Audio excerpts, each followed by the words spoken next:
is what is going to happen. Within a decade, maybe 2 or 3, Christians will come around to treating gays no differently than they now treat members of other groups whom they previously persecuted, women, Jews, and blacks, but not because of some new interpretation of a biblical passage or because of some new revelation from God. These changes will come about the same way they always do, by the oppressed minority fighting for the right to be treated equally, and by a few enlightened members of the oppressing majority supporting their cause. Then what will happen is that Christians will take credit for the civil liberation of gays, dig through the historical record, find a few Christian bloggers or preachers who had the courage and the character to stand up for gay rights and their fellow Christians when their fellow Christians would not, and then cite those as evidence that were it not for Christianity, gays would not be equal. Anyway, well, okay, that's enough on that. Point 4, last 2 points. Religion and societal morality, and then religion and individual morality. In a 2005 study published in the Journal of Religion and Society, independent scholar Gregory Paul found an inverse correlation, that is, as one variable goes up, the other one goes down, between religiosity, as measured by belief in God, biblical literalism, and frequency of prayer and service attendance, and societal health, measured by rates of homicide, suicide, childhood mortality, life expectancy, sexually transmitted diseases, abortion, and teen pregnancy in 18 developed democracies. In general, higher rates of belief in and worship of a creator, this is nationally now, across these 18 different democratic nations. Higher rates of belief in and worship of a creator correlate with higher rates of homicide, juvenile early adult mortality, STD infection rates, teen pregnancy, and abortion in the prosperous democracies. Paul concludes, quote, "The United States is almost always the most dysfunctional of the developed democracies, sometimes spectacularly so. The United States scores the highest by far in religiosity of these 18 developed democracies, and the highest by far in homicides, STDs, abortions, and teen pregnancies." Now, conservative Christians, of course, will blame secular liberals for all of these societal evils. But with over 90% of Americans proclaiming themselves to be Christians, and the country roughly divided 50-50 between conservative and liberals, the math doesn't add up. Whatever else may be the cause of these different social ills, obviously religion is not a prophylactic against those things. It is not a moral guideline to control those kinds of issues. 5, finally, religion and individual morality. 1934, Abraham Franzblau found a negative correlation between acceptance of religious beliefs and 3 different measures of honesty. As religiosity increased, honesty decreased. 1950, Murray Ross conducted a survey among 2,000 associates of the YMCA and discovered that agnostics and atheists were more likely to express their willingness to aid the poor than those who rated themselves as deeply religious. 1969, sociologists Travis Hershey and Rodney Stark reported no difference in the self-reported likelihood to commit crimes between children who attended church regularly and those who did not. 1975, Ronald Smith, Gregory Wheeler, and Edward Diner discovered that college-age students in religious schools were no less likely to cheat on a test than their atheist and agnostic counterparts in non-religious schools. 1996, George Barna, a born-again evangelical Christian and professional pollster, in his index of leading spiritual indicators, based on interviews with nearly 4,000 adult Americans, revealed, quote, "Born-again Christians continue to have a higher likelihood of getting divorced than do non-Christians." And, quote, "Atheists are less likely to get divorced than are born-again Christians." Barna found that the current divorce rate for born-again Christians is 27%, while it is only 24% for non-Christians. In addition, yeah, amen. In addition to baby boomers, the generation often criticized for sexual indulgence and moral relativism has a lower rate of divorce, 34%, than the preceding generation, portrayed in popular culture as the idealized 1950s Ozzie and Harriet family, who hover around 37%.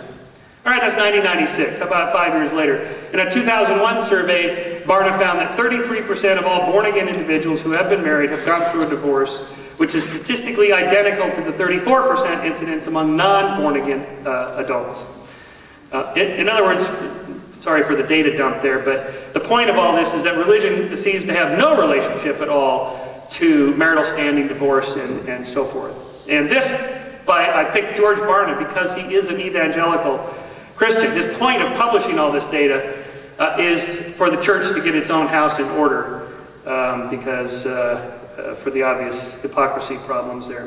Finally, most recently, this last July-August issue of the Annals of Family Medicine published the results of a study conducted by researchers from the University of Chicago and Yale New Haven Hospital, that religious doctors were no more likely, and even slightly less likely, to employ their craft among underserved patients than were physicians with no religious affiliation.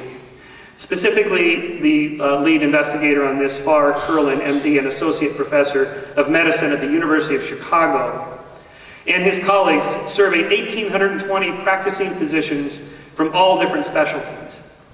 31% of the physicians who were more religious practiced medicine among the underserved, compared to 35% of atheist, agnostic, and non-religious doctors. Religiosity was measured by religious service attendance and self-reported intrinsic religiosity, questions that measured the extent to which individuals embrace a religion as the master motive that guides and gives meaning to their life. Curlin noted his own shock at this. Curlin is a Christian. Quote, "This came as both a surprise and a disappointment. The Christian, Jewish, Muslim, Hindu, and Buddhist scriptures all urge physicians to care for the poor. And the great majority of religious physicians describe their practice of medicine as a calling.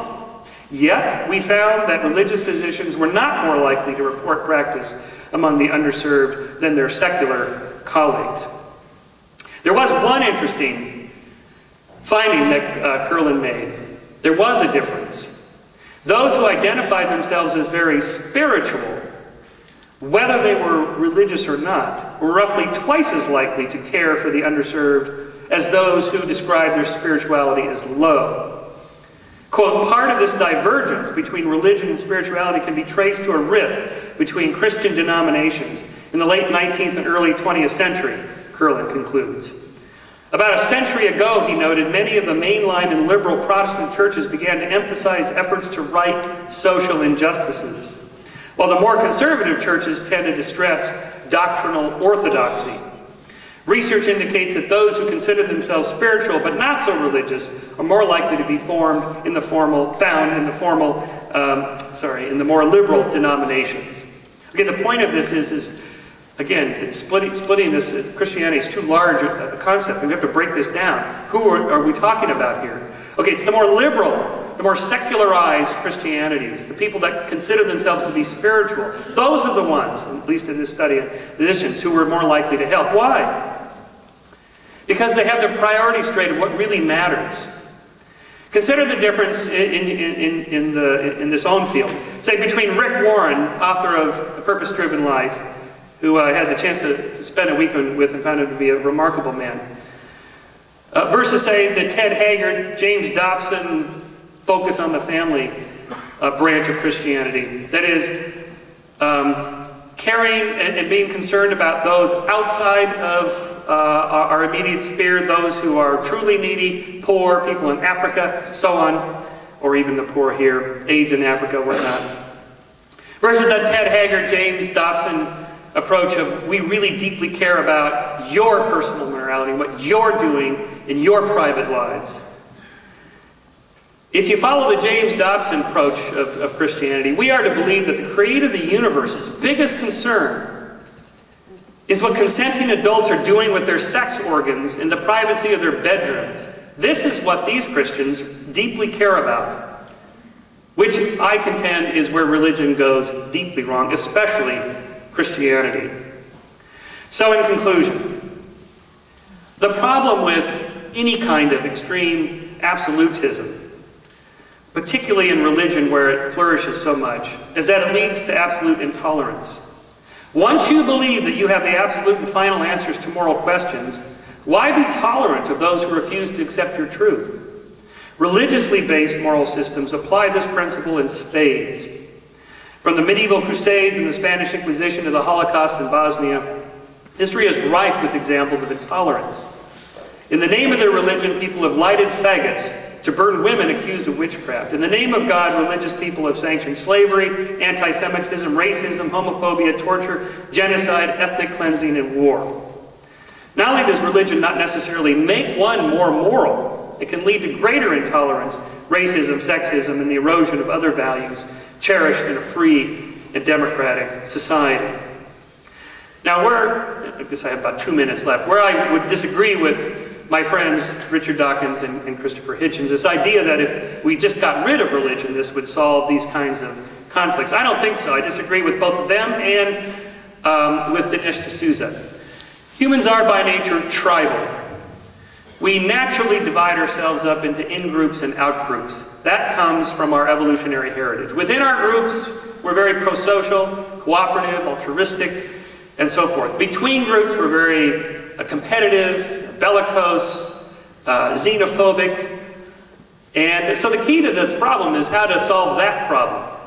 One of the things that religion does poorly is to encourage more in-group, out-group division. I think the great biblical authors have struggled with this over the ages.